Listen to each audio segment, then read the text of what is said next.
só gente boa. Nós vamos agora, falando de loucura, para mais uma, para os OVNIs.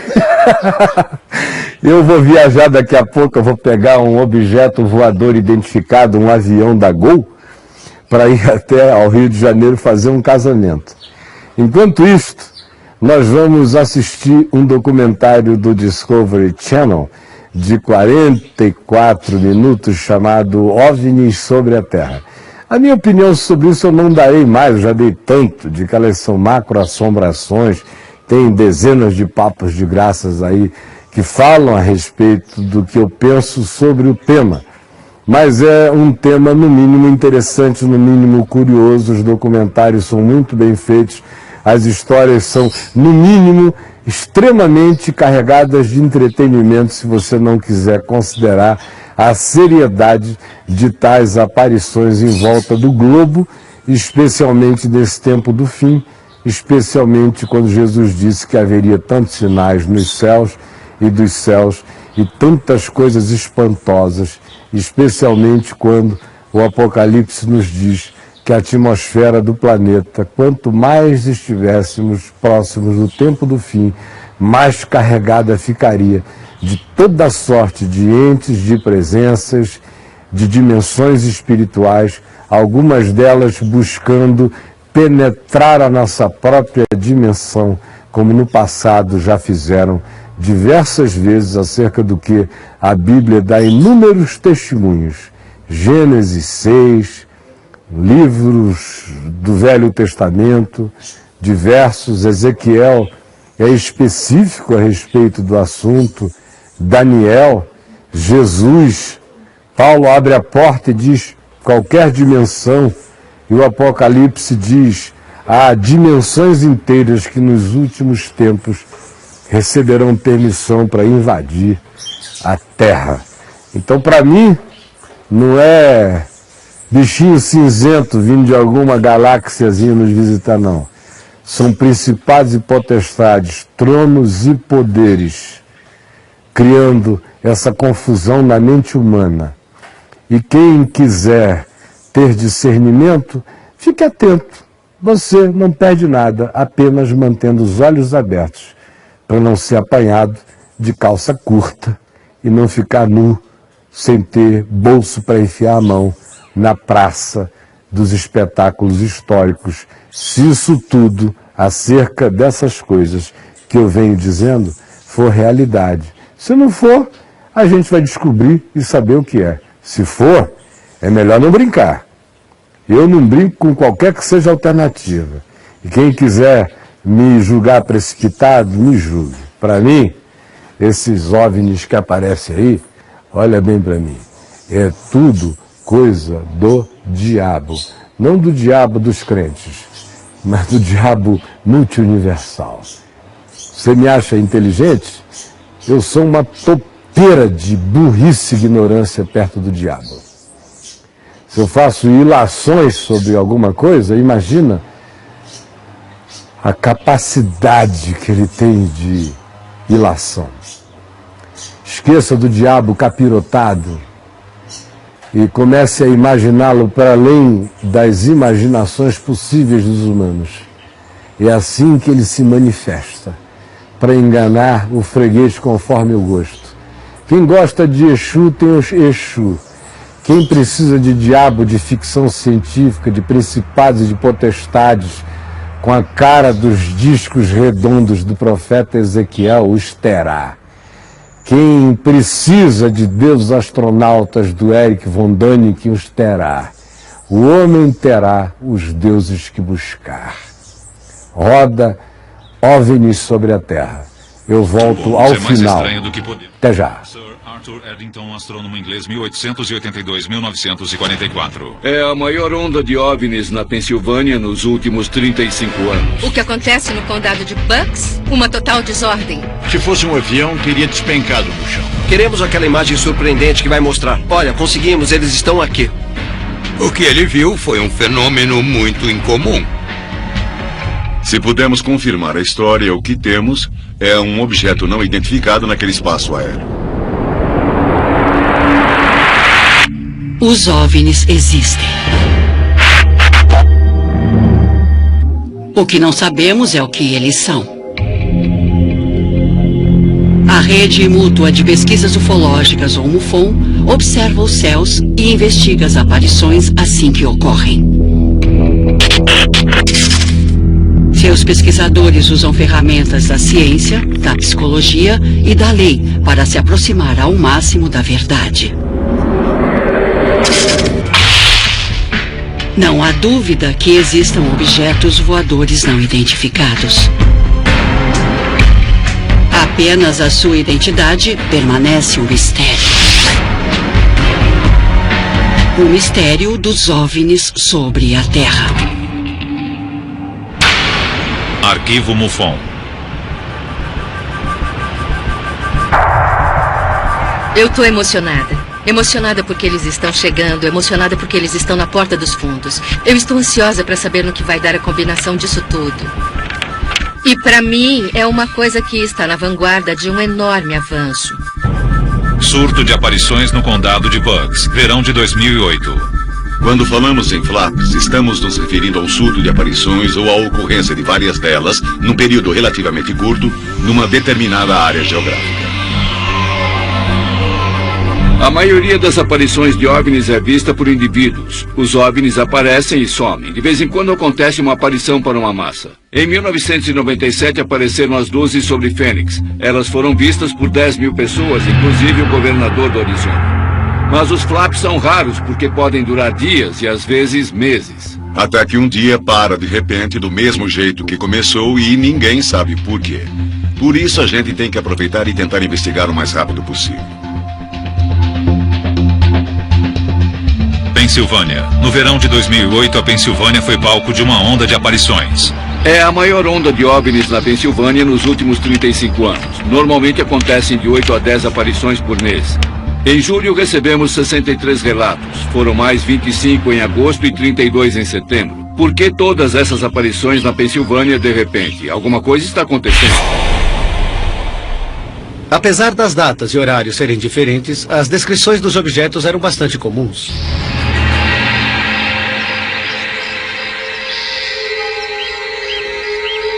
A atividade que estamos investigando agora é cerca de 7 vezes maior do que o normal. Reunimos as informações e mapeamos todas as aparições. Muitas pessoas descreveram objetos variados e é interessante observar que esses objetos podem ter formato cilíndrico, esférico ou mesmo de um bumerangue.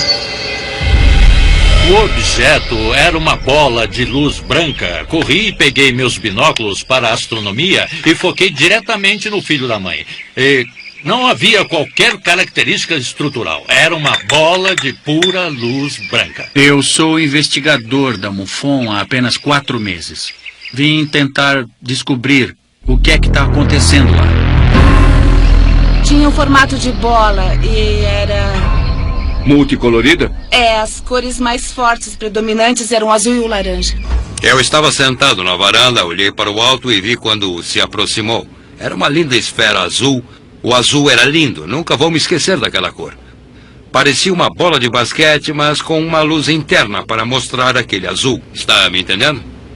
Pegue um bumerangue e põe uma bola de rugby no meio. Tinha luzes vermelhas na frente. Analisando os objetos, segundo os relatos, as descrições são variadas. Mas é um grupo grande de pessoas contando uma história muito convincente e muito verossímil.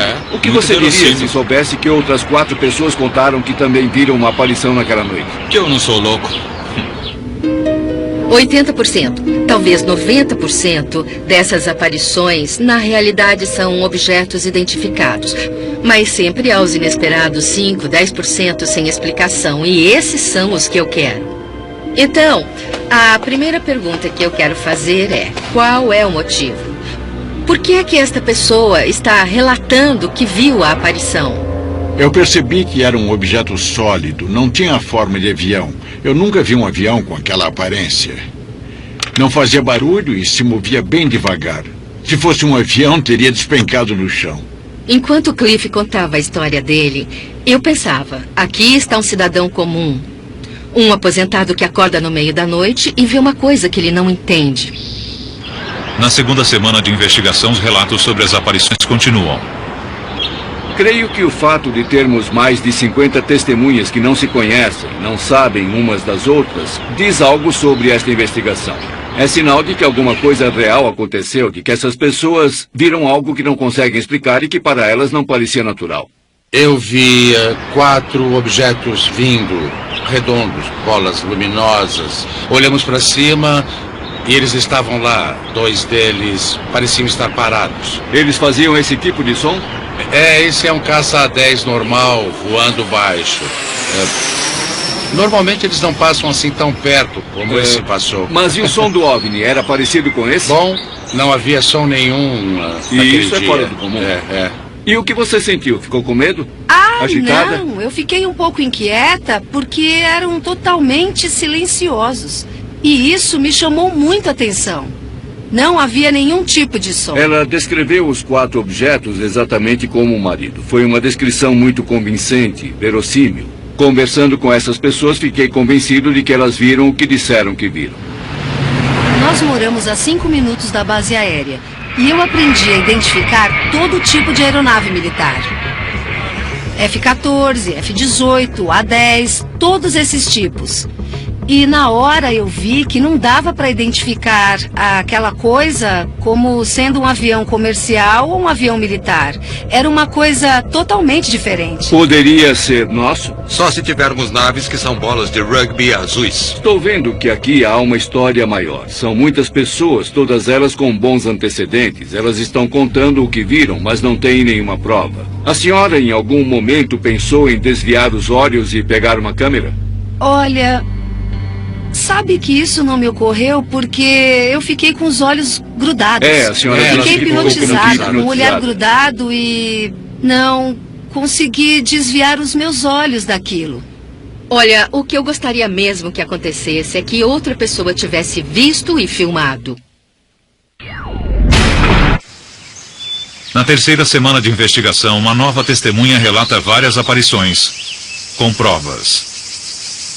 Eu achei que fosse um helicóptero, mas não estava fazendo barulho e não tinha apenas uma luz. Havia 3 luzes que estavam bem na superfície do objeto. Era meio triangular, parecia um bumerangue. Tudo bem. Isso foi em abril. Eu estou trabalhando com 60 casos no momento. O caso da Denise é o mais interessante de todos, em parte porque foram várias aparições e ela tem um relatório onde constam as datas específicas e o tempo de duração. Em maio, a mesma coisa. O cachorro me acordou e assim que saí pela porta dos fundos, o objeto estava bem na direção daquela árvore. Na vez seguinte, acho que foi em junho, estava exatamente no mesmo lugar outra vez. Parece que está sempre nesses 2 pontos quando eu saio. Eu vi no seu relatório que você mencionou um cone de luz que voltou. Isso mesmo. Eu vi um brilho que estava descendo do objeto para esta árvore e também para aquela. Parecia purpurina. E achei aquilo muito estranho, e pensei, eu não vou contar isso para ninguém. E logo depois eu vi a purpurina saindo da árvore e voltando para a nave. Ela nos contou o episódio de um chuvisco metálico que desceu até o seu quintal. Achei aquilo um pouco difícil de acreditar.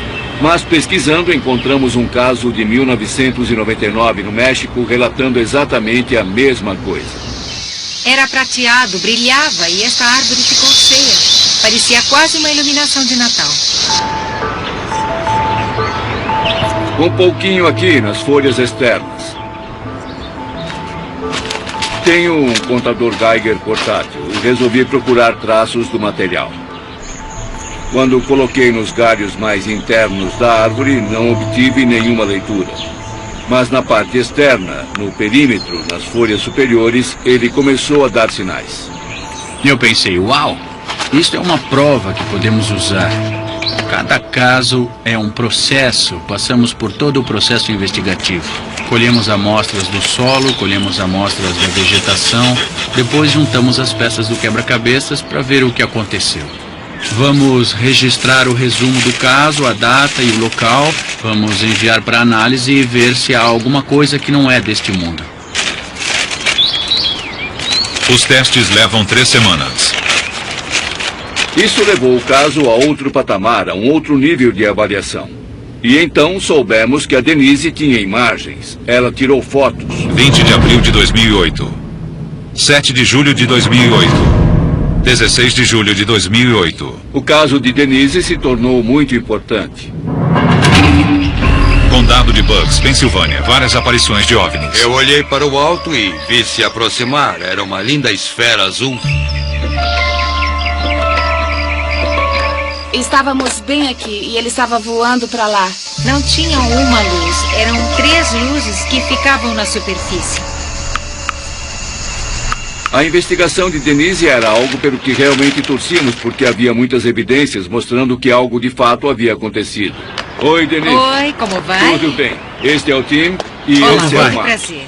Os investigadores da MUFON analisam as fotografias tiradas por Denise e reproduzem a aparição. Queremos criar uma representação artística. Vamos fazer isso juntos. Queremos que fique o mais parecido possível com o que você viu. Eu não tenho bem certeza do que era, mas era uma coisa muito bonita. Era triangular ou... Era. Tinha o formato de um bumerangue. Pegue um bumerangue e coloque uma bola de rugby no meio. E tinha luzes vermelhas na frente. Eram luzes vermelhas saltadas. Pulsantes, assim. Você falou que eram 4 luzes Isso rosadas. mesmo. Eu vi isto no céu com uma luz cor-de-rosa tremeluzinho. Na primeira vez, eu vi sobre aquela casa, acima do telhado. Disse que numa dessas noites ele soltou uma espécie de substância que desceu. Era como purpurina e entrou nesta árvore. Agora a meta é fazer uma nave e colocar onde ela viu, recriando a aparição no local onde aconteceu. Fotografias de Denise. Quando se trata de fotos, queremos aquela imagem surpreendente que vai mostrar. Olha, nós conseguimos, eles estão aqui. Isso foi em maio. O que você viu a olho nu? Pareciam 3 faróis de carro gigantes. 3 faróis.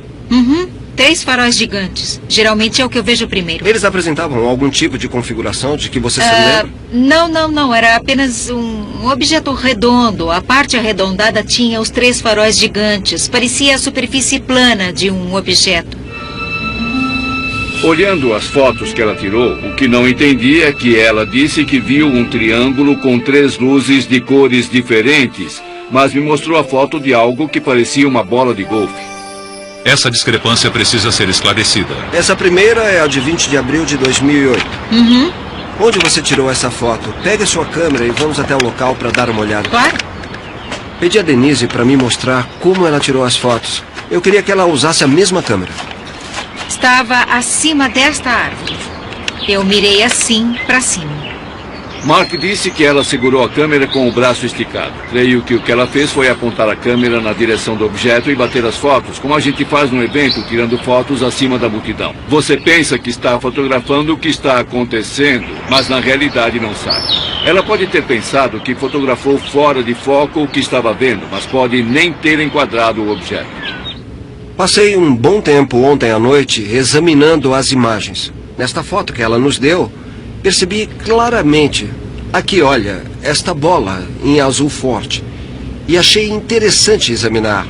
Para ver mais de perto, aproximei mais e clareei a imagem para olhar o objeto. E dentro dele, eu vi arcos. O que se pode perceber completando esses arcos é que é um objeto brilhante que por pouco ficou fora do quadro bem aqui. Talvez seja o que ela quis mostrar, talvez seja o nosso objeto. Talvez seja a coisa mais legal do mundo. Mas está aqui, não ali. E esse pode ser o objeto que ela queria fotografar e pode ser muito interessante. Mas ela não conseguiu. Acredito que esta pessoa fotografou alguma coisa genuinamente intrigante e interessante. Mas, por enquanto, tenho que analisar melhor, porque são várias fotos. Por enquanto, eu não consegui ver nada inexplicável. Por enquanto. Enquanto analisa as fotos de Denise, a MUFON recebe uma ligação de Cliff Thomas. O objeto voltará. O senhor pode mostrar onde aconteceu a segunda aparição? Posso. Querem me acompanhar? Foi lá. Vamos lá fora. Pronto, aqui estamos nós. Estava bem ali entre os 2 pinheiros. E eu percebi que era um objeto sólido. Acho que uma das testemunhas mais convincentes até agora foi o Cliff. Não existe motivo para um aposentado que teve uma vida boa, uma empresa sólida, inventar essa história. Foi mais ou menos aqui que aconteceu. Certo. Nós viemos aqui fora e estava escuro. Foi por volta das 4 da manhã e ainda estava bem escuro. E quando chegamos aqui, ele estava mais ou menos ali.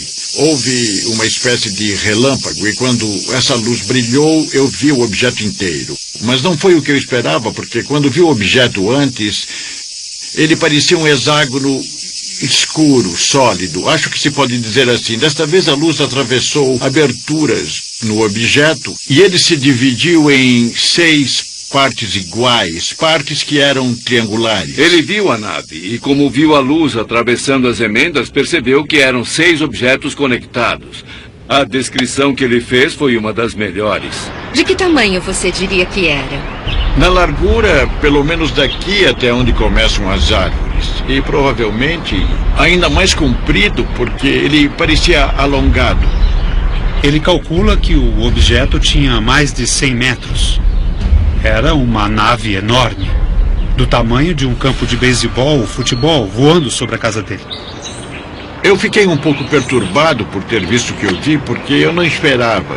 Não imaginei que o relâmpago fosse iluminar o objeto daquele jeito e eu acabei ficando um pouco contrariado. O senhor ficou preocupado porque foi a segunda aparição sobre a sua casa? Fiquei. Eu quero uma vida normal. Eu não quero ver mais nada. Ele ficou um pouco assustado e está preocupado. Por que isso continua acontecendo nesta vizinhança? Porque foi ele quem viu as aparições. Cliff e Denise viram aparições mais de uma vez, e isso é estimulante porque não foram fatos isolados. No decorrer das investigações, o número de testemunhas aumenta gradualmente. Houve vários relatos sobre aparições e a imprensa começou a noticiar. Os jornais de início foram bastante positivos e objetivos. Alguns dias depois, alguém sugeriu que as aparições seriam lanternas chinesas que foram acesas por volta do feriado de 4 de julho. Parece que a mídia quer ridicularizar e encontrar alguma explicação. É por isso que as pessoas não contam mais nada, achando que se disserem alguma coisa vão ser taxadas de malucas. Eu acho que você tem que passar pela experiência para acreditar. O que eu vi eram aeronaves militares ultra-secretas ou objetos voadores não identificados. Não era nada desse planeta. Eles foram categóricos de que essa não era a explicação. E então, nossa primeira ideia foi reconstituir, recriar o fato. Nas proximidades de onde as pessoas viram as aparições, reunimos várias testemunhas e fizemos uma experiência só para mostrar, olha, não foi isso o que aconteceu. Vamos fazer uma reconstituição. Vamos acender e colocar as lanternas no céu numa espécie de formação. E vamos perguntar às testemunhas aqui se foi isso que elas viram. Todas têm que ser acesas ao mesmo tempo? Sim, vamos acender todas ao mesmo tempo. Dá para sentir o calor aumentando. Aqui já está bem quente. A lanterna é muito simples. Atenção. Preparados?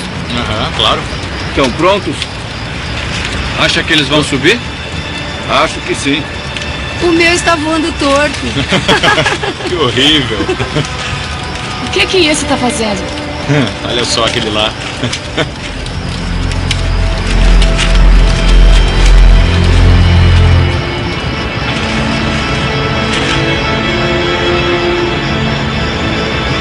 Foi isso que vocês viram?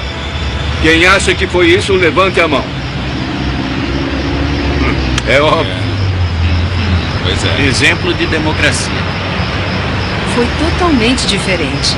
As lanternas só deslizaram e foi meio sem graça. Com uma vela no céu. Só isso. Se alguém juntasse várias lanternas, não ficaria parecido. Não, o que eu vi estava sozinho. O que nós vimos se movia separadamente. Eles subiram informações estranhas, com desenhos bem diferentes. Eu não acho realmente que seja isso que as pessoas viram, as lanternas chinesas, como a mídia afirmou. Os céticos dizem, OVNIs não existem, são fogos de artifício. Eles dizem que são balões meteorológicos, lanternas chinesas, tudo falso. Isso, na realidade, é um insulto. É uma explicação tão idiota que ofende. Na zona rural do condado de Bucks, na Pensilvânia, várias testemunhas relatam aparições de OVNIs na primavera e verão de 2008. Ele chegou perto da minha casa, ficou vermelho rapidamente e Bem, então desapareceu. Estava voando em grande velocidade e se movia de lado. Foi bem ali. Aparições em massa como essas são raras. Este é um caso tão bom, temos tantas testemunhas e provas materiais, que chamei James Carrion, nosso diretor internacional, para convocar nossa equipe STAR, porque eu não queria deixar passar nada.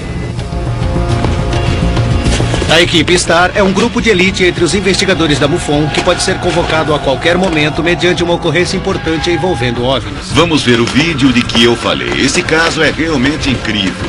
São várias aparições. Os casos que têm qualquer tipo de evidência material são os que vamos investigar primeiro. Não estamos aqui para assumir a investigação. Viemos ajudar e fornecer apoio técnico e a nossa experiência. Quando membros da equipe STAR comparecem ao local, isso por si só já é um grande indicador de uma coisa, aparições. A equipe STAR começa com Denise. Denise, quando você viu as luzes descendo, elas chegaram a uma certa altura e depois foram sugadas de volta? Ou alguma delas chegou ao chão e depois foi sugada? Não. Nenhuma delas chegou até o chão. Elas desceram simultaneamente e pareciam luzinhas de Natal. Parecia que era Natal e elas estavam todas brilhando. Já conhecíamos a história da Denise. Ela viu várias vezes o mesmo objeto. Era purpurina descendo do objeto para esta árvore. Eles estavam acima desta árvore. Eu sabia que ela havia tirado algumas fotos, já havíamos visto as fotos, mas não conseguimos entender por que ela viu o objeto 5 vezes e não conseguiu uma foto nítida. Você disse que era uma nave enorme. Uhum. Imagine que você está olhando e mostre com os dedos de que tamanho seria o objeto na tela da câmera. Era bem grande. Mas nas suas fotos não aparece nada assim tão grande. E é isso que nós estamos estranhando. Eu estou tentando entender como você olhou pela câmera e viu um objeto pela tela que era bastante grande, mas que não aparece no filme. Nós não vemos esse objeto nas fotos. Vocês viram todas as fotos? Vimos. Você teve tempo de colocar os óculos? Não, eu não tive tempo de pôr os Certo. óculos. Então você bateu Porque a eu foto... não sabia se ele iria embora e eu não quis entrar em casa e correr o risco de perdê-lo, mas Tudo eu não bem. estava de óculos. Por que você acha que não o viu mais? Ai, olha, na realidade, eu não sei, mas eu espero que eles apareçam para mais alguém que também não acredite. Mas eu não faço a mínima ideia. E antes você não acreditava? De jeito nenhum. E agora? Agora eu acredito. Denise assiste a animação de suas descrições feita pela MUFON. Ficou bem legal. Denise, isso se parece com o objeto que você viu? Parece. Só que ele era mais lento.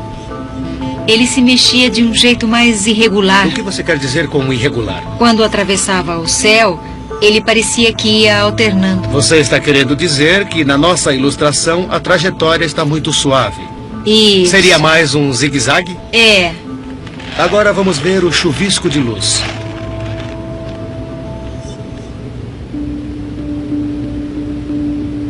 Quero só ver. Ficou muito legal. Parece Natal. Minha nossa. O visual era assim? Era, só que cotejava mais, mas fora isso, era assim mesmo. E então elas foram puxadas e subiram, assim? É, assim mesmo. Eu não acredito que alguém conseguiu reproduzir o que eu vi. Parece que vocês estavam lá. Mostre novamente. Quando conversamos sobre a aparição e a purpurina, ela pareceu bem mais segura, foi muito direta. As respostas foram espontâneas e ela deu a impressão de estar dizendo a verdade. Mas a Denise alega que quando a purpurina desceu e iluminou as árvores, ela ficou ali parada, olhando e nem pensou em apanhar uma câmera. Foi assim? É, foi assim mesmo. Você tiraria os olhos de uma coisa dessas? Eu nem me mexi. Quando mostramos as gotículas metálicas descendo sobre a árvore, ela se animou. Aquilo acertou em cheio. Foi exatamente o que ela viu naquele dia. Para mim, foi a confirmação de que tínhamos conseguido algo que valia a pena. Ficava brilhando o tempo todo, como que piscando. O laboratório conclui os exames nas folhas. A MUFON é uma organização de pesquisas científicas sem fins lucrativos. Trabalhamos como uma extensa rede de especialistas que nos oferecem suas habilidades e conhecimentos, O Dr. Levengood é um catedrático aposentado interessado em pesquisa sobre OVNIs. Ele tem o seu próprio laboratório e auxilia os pesquisadores nos casos instigantes. Quando enviamos as folhas ao laboratório para testes, não imaginamos que o resultado que obteríamos seria esse. O relatório do professor Levengood afirma que as folhas daquela árvore foram atingidas por algum tipo de radiação. À primeira vista, me pareceu muito suspeito, porque as folhas tinham uma coloração avermelhada. Isso nunca acontece em junho ou julho, normalmente.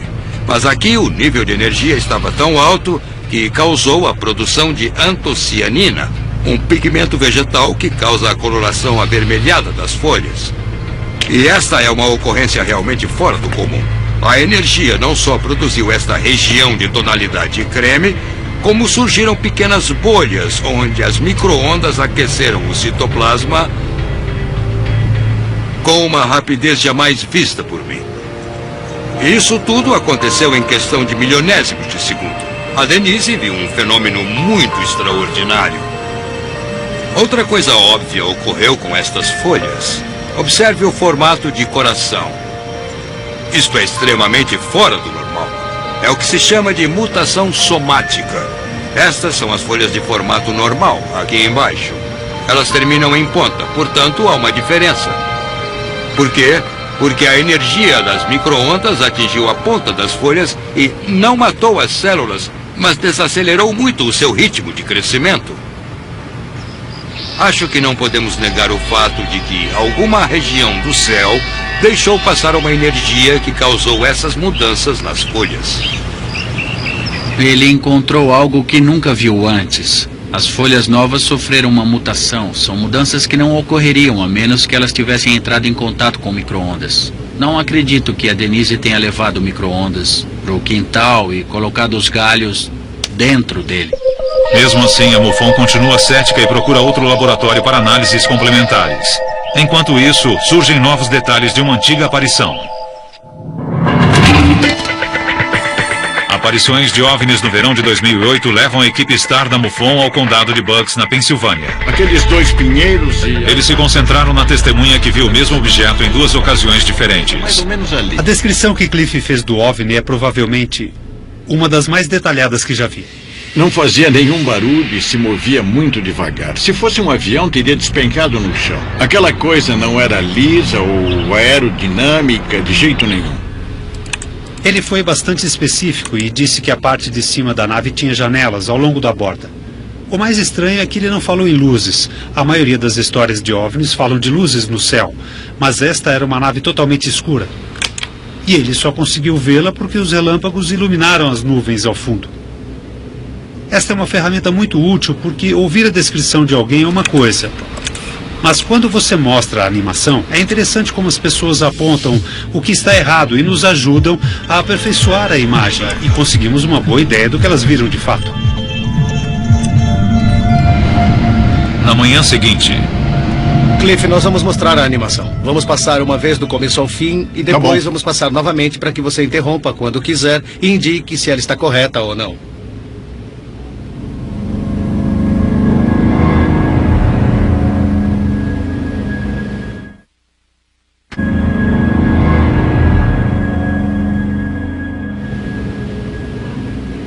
Suas primeiras impressões? Olha, está bastante realista, mas é liso demais nas laterais, pelo que eu pude ver. Não era exatamente assim. E se você quer a perspectiva de como eu vi, ele não estava indo nessa direção, estava se afastando de mim. E aqui embaixo, definitivamente... Era mais ou menos como uma pizza cortada em 6 Era mais denso na parte de baixo? Também era cinza? A cor chegava quase a ser preta? Mas não preta. Não dá para ver as emendas. Havia alguma iluminação na nave em si ou ela estava... Não. Entendi. Diante da animação, o Cliff fez comentários referindo-se à primeira descrição que me forneceu e aos primeiros desenhos que ele me mostrou. Portanto, ele estava se apoiando na memória e não na imaginação. Não fazia nenhum barulho. Depois que viu a animação, Cliff se abriu e começou a nos contar muito mais sobre o que aconteceu com ele. E isso era realmente o que esperávamos que acontecesse. algumas coisas que aconteceram durante as aparições eu não mencionei porque eu sei o que foi que eu vi na época, mas não sabia bem se eu estava ficando maluco, compreende? O objeto, quando se movia, parecia que estava pulando. Ele aparecia aqui e depois aparecia aqui. Ele se mexia de um jeito mais irregular. O que quer dizer com irregular? Quando atravessava o céu, ele parecia que ia alternando. É como quando você está filmando alguma coisa, esse objeto é o único que se mexe. Parece que ele está aqui e depois vem para cá. O objeto estava saltando pelo céu.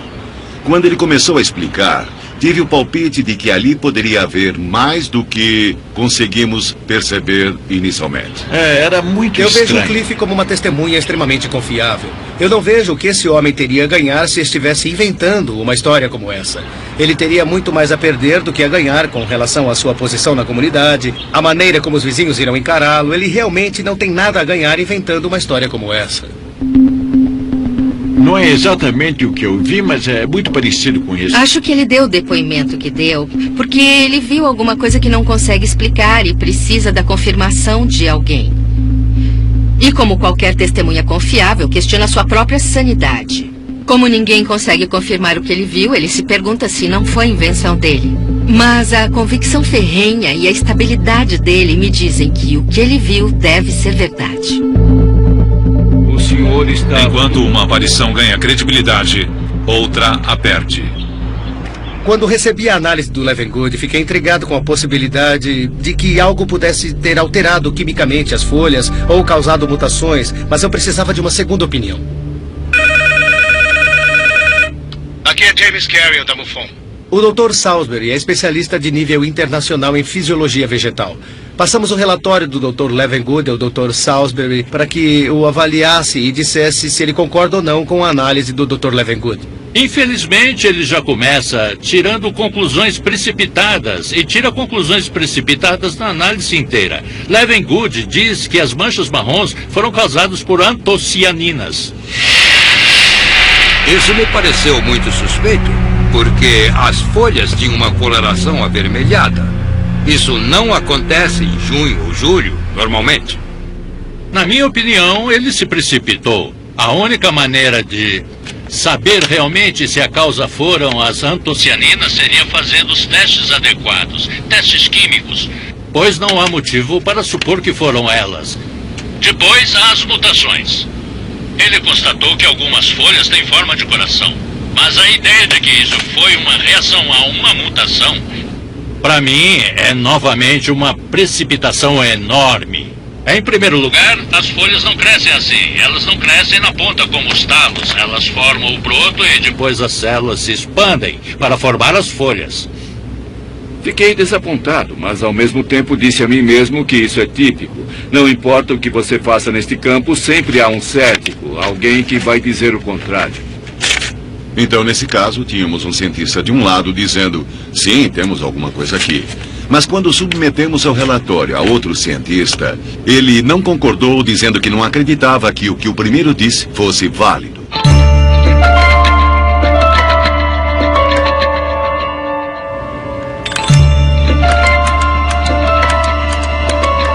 Várias dessas fotos são interessantes.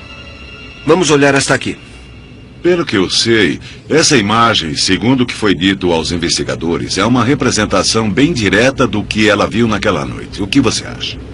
Olhando essa foto, nós vemos o que parece a imagem de um borrão luminoso. Mas nós temos isso e aquilo ali. Aqui vemos a imagem mais clara.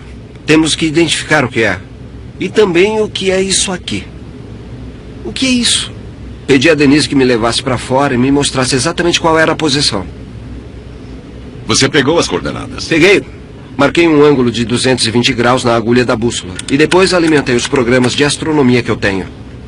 Para obter a imagem do céu. A imagem celestial naquele dia e hora exatos para a gente ver... Estamos olhando a partir do quintal dela, como estaria naquela data. É isso mesmo. Ela disse que foi entre 1 e 2 horas da manhã. Ajustei para 1 hora agora. Se avançarmos um pouco o horário aqui... Pronto. Agora... seriam 2 da manhã. E veja só, eis que surgem a Lua e Júpiter. E isso coloca em alinhamento com a árvore. Na realidade, nos coloca bem na direção da árvore e a lua está cheia. Você pode ver a silhueta das folhas contra a lua nesta imagem aqui. E isso se explica porque a lua estava atrás das árvores.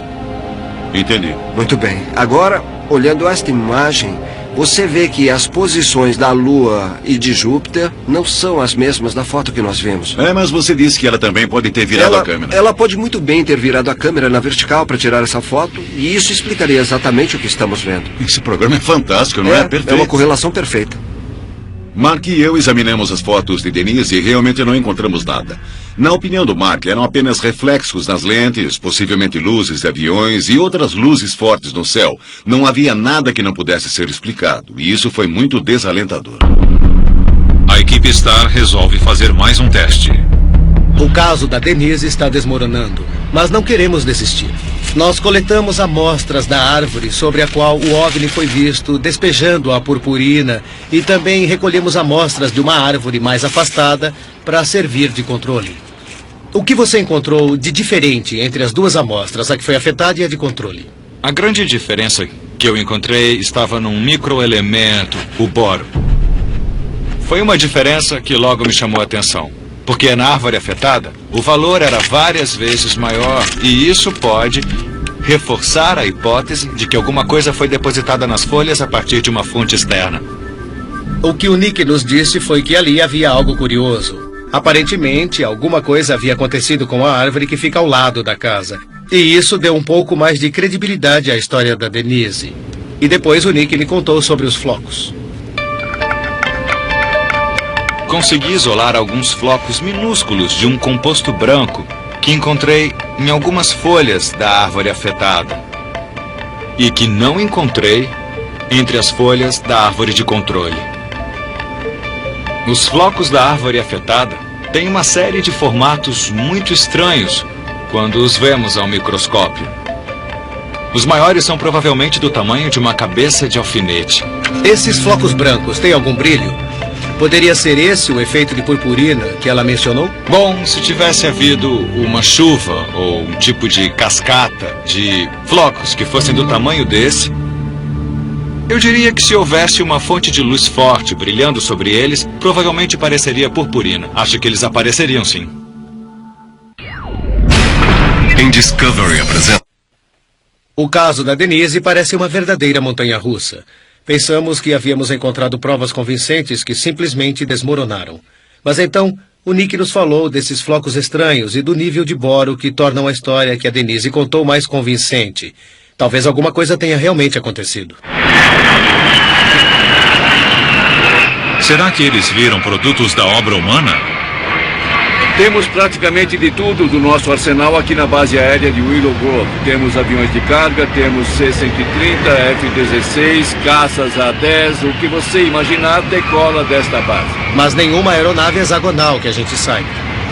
Esse está voando baixo, normalmente eles não passam assim tão perto.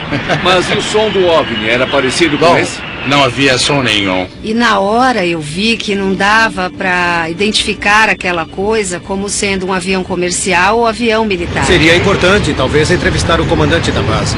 Estamos tentando marcar uma entrevista para vocês. Acha mesmo que eles vão contar alguma coisa?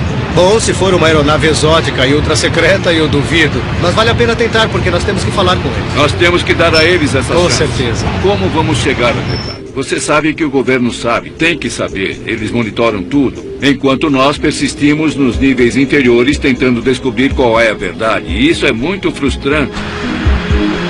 O pedido de entrevista da MUFON é negado.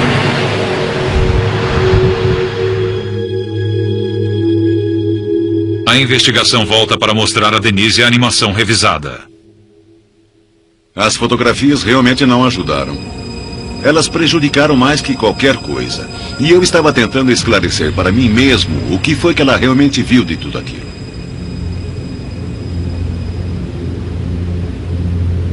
Ah, meu Deus.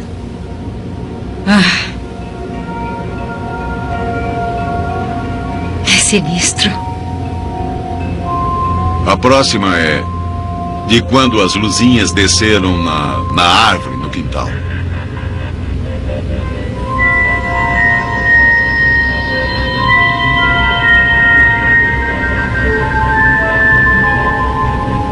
É isso. Foi exatamente o que eu vi naquela noite. Está bem próximo? Está sim. Foi isso mesmo. Foi exatamente desse jeito. Que bom. O que realmente chamou minha atenção foi que ela se emocionou muito quando viu. Foi como se ela tivesse voltado àquela noite. E por causa disso comecei a acreditar no que ela estava me contando. O último encontro dos investigadores é com Cliff. Procuramos ajustar para que ficasse o mais parecido possível com o que você viu.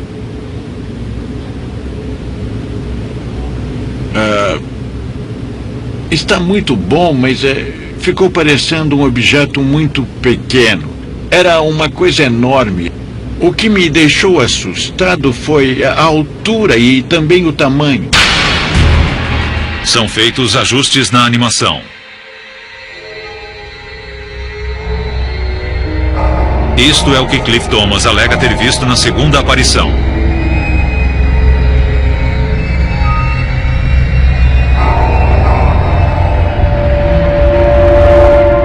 Cheguei até aqui e não vou voltar atrás agora.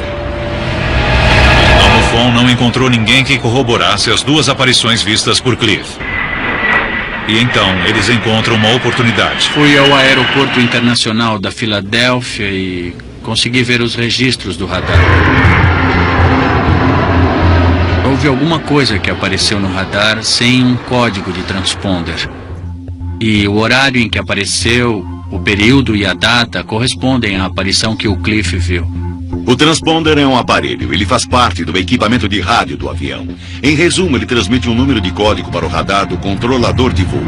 Quando eles transmitem esse número, ele aparece como ponto na tela do radar, mostrando sua identificação. Passar por um espaço aéreo congestionado como o da Filadélfia sem um transponder seria como dirigir um carro na contramão numa rodovia interestadual à noite e com os faróis apagados. Essa nave desceu vindo na direção oeste, deu a volta fazendo um retorno e seguiu na direção de Nova York. Se pudermos confirmar a história que conseguimos desse indivíduo no controle de tráfego aéreo da Filadélfia, então o que temos é um objeto não identificado naquele espaço aéreo. As autoridades ainda não confirmaram oficialmente esse incidente no radar.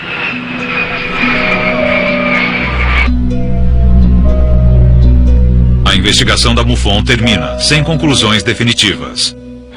Não me lembro de nenhum caso, mas podemos verificar se nossos arquivos têm qualquer coisa parecida. É possível. A maioria das testemunhas com as quais conversei foram muito convincentes, muito pé no chão. Isso me faz pensar que deve haver alguma coisa lá fora. Como dizem, onde há fumaça, há fogo.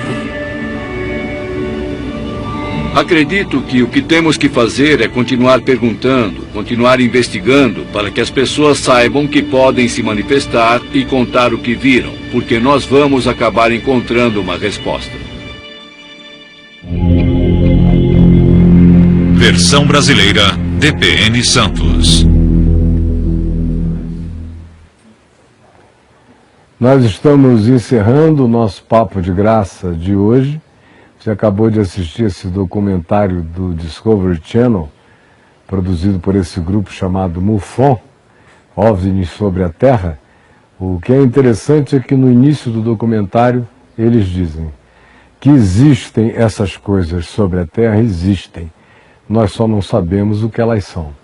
Isso é mais honesto do que fazer de conta que esse negócio não está acontecendo para todo lado, com milhões de pessoas vendo.